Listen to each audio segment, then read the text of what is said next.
Le sommet des trois grands bassins forestiers du monde, Congo, Amazonie, Bornéo, Mékong, est l'expression d'une lutte continue contre les effets dévastateurs des changements climatiques.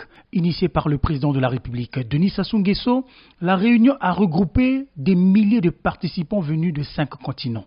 À la faveur du segment des experts tenu le 26 octobre et celui des ministres le 27 octobre, un guide de résolution a été proposé aux participants.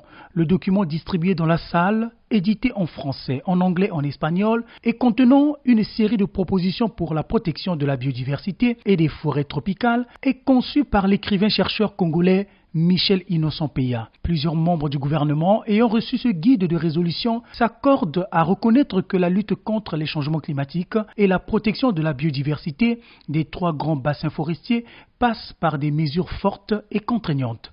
Il nous faut un acte juridique contraignant, tel une charte universelle de la gouvernance de ces trois forêts.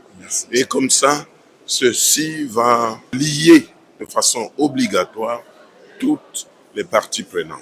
La planète est véritablement en danger. Il faut que l'on mette toutes les énergies à imaginer des solutions pour sauver cette planète qui est unique. S'il y avait une planète de rechange peut-être, mais selon les scientifiques, il n'y a pas de planète de rechange.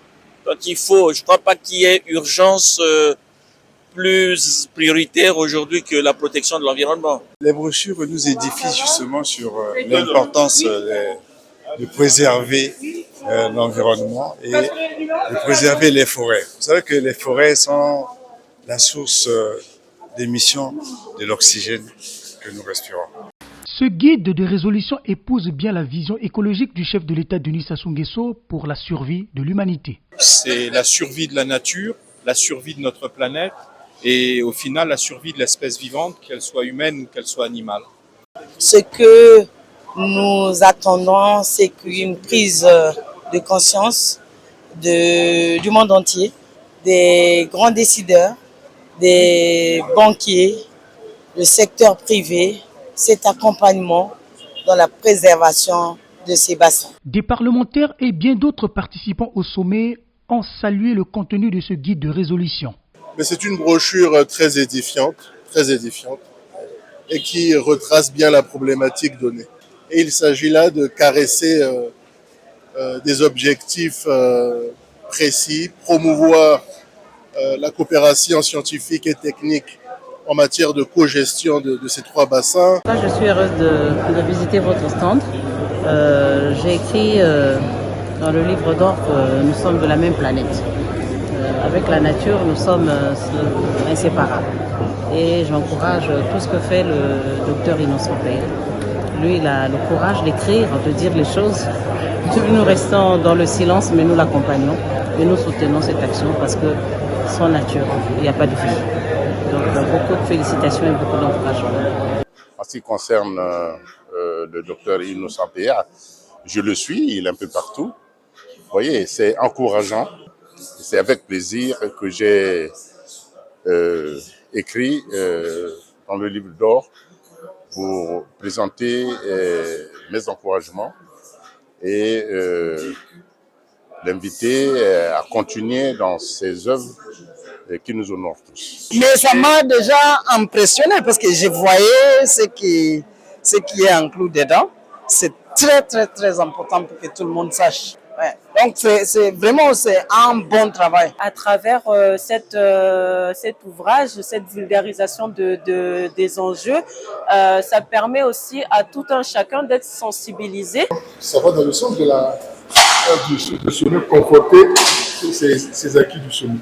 Les mesures de conservation et de protection de la biodiversité et des forêts tropicales contenues dans ce document rencontrent l'approbation de plusieurs participants et experts. C'est très bien, déjà ça nous permet d'avoir un document et une base de travail sur laquelle on va pouvoir discuter et par la suite s'engager.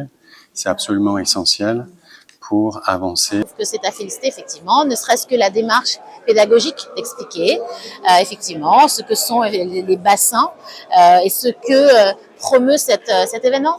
Ce guide de résolution a été exposé aux côtés d'autres ouvrages de l'écrivain-chercheur congolais Michel Innocent Peya dans ce stand de Vision Verte et du COBES, Cercle des Amis Unis pour le Bon Sens. Un stand qui a accueilli plusieurs personnalités, parmi lesquelles le Premier ministre Anatole Kouliné-Makosso.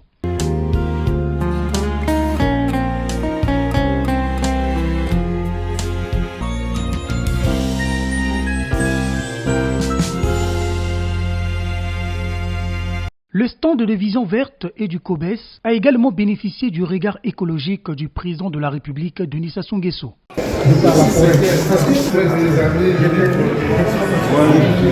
Il est de noter que ce guide de résolution proposé par Michel Innocent Peya est inspiré de son dernier ouvrage, Préserver et valoriser la biodiversité en péril des 3 grands bassins forestiers, Congo, Amazonie et Bornéo-Mékong, plan d'action international du président de la République du Congo pour sauver l'humanité. Un ouvrage d'actualité paru aux éditions L'Harmattan à Paris et préfacé par 2 personnalités. D'abord, Bruno Foch, député de Haut-Rhin, secrétaire général de l'Assemblée parlementaire de la francophonie, et João Alberto Rodrigues Capiberibe, militant écologiste et ancien gouverneur de l'État d'Amapá au Brésil. L'ouvrage bénéficie également d'une postface écrite par le sénateur français Stéphane Demilly, président délégué du groupe d'amitié France-Congo, membre de la commission du développement durable de l'Assemblée parlementaire de la francophonie. Ce nouvel ouvrage de Michel Innocent Peya compte 2 parties et 18 titres. La première partie intitulée « Valoriser les bassins forestiers du Congo, de l'Amazonie et du Bornéo-Mékong » dispose de 11 titres, au nombre desquels la situation des forêts dans les bassins de l'Amazonie, du Congo et du Bornéo-Mékong, Bomangai na Bomayo to Bomana, expression lingala qui décline comme qui détruit la forêt se détruit soi-même. Déforestation, pratique d'ingratitude humaine à l'égard des 3 grands bassins forestiers du monde, importance des 3 bassins dans la protection de la planète vers des solutions globales équilibrées, diagnostic justificatif et explicatif du sommet sur l'Amazonie tenu à Belém au Brésil en juillet 2023, enjeux et perspectives du premier sommet africain du climat organisé à Nairobi au Kenya. Notre présence ce jour, ici, au cœur de l'Amazonie, nous donne l'occasion d'ouvrir une autre perspective, celle d'un tournant dans notre relation. Vous avez, en ma modeste personne, un avocat résolu et déterminé à approfondir nos liens. Il est plus que temps que nos voix s'unissent, se fassent entendre et soient prises en compte dans toutes les enceintes où l'on décide de l'avenir du monde. Quant à la deuxième partie de cet ouvrage, les 7 titres portent sur les questions de biodiversité, notamment la biodiversité sacrifiée, la quête perdue du développement comme paradigme de destruction de la biodiversité mondiale, diagnostic de l'état actuel de l'évolution et de la destruction de la biodiversité mondiale, les acteurs du déclin de la biodiversité mondiale, les principales causes, conséquences et menaces de l'érosion de la biodiversité mondiale, les 3 grands bassins forestiers mondiaux, creusets de biodiversité, comment protéger la biodiversité mondiale pour protéger l'avenir de la planète? Enfin, le développement économique continue, une poursuite du vent. À travers les 18 titres de cet ouvrage, Michel Innocent Peya rappelle à l'opinion internationale que chaque jour, la planète est détruite par l'homme à cause de l'insouciance écologique des États et des pratiques opportunistes des industries et entreprises, sans cesse en quête de profit. L'auteur Innocent Peya indique que la logique ultra-capitaliste a installé dans le monde une folie meurtrière qui a pour triste finalité la disparition de la planète. L'écrivain, relayant le plan d'action du président de la République Denis Sassou Nguesso, affirme que la seule voie du salut pour l'humanité demeure la préservation de la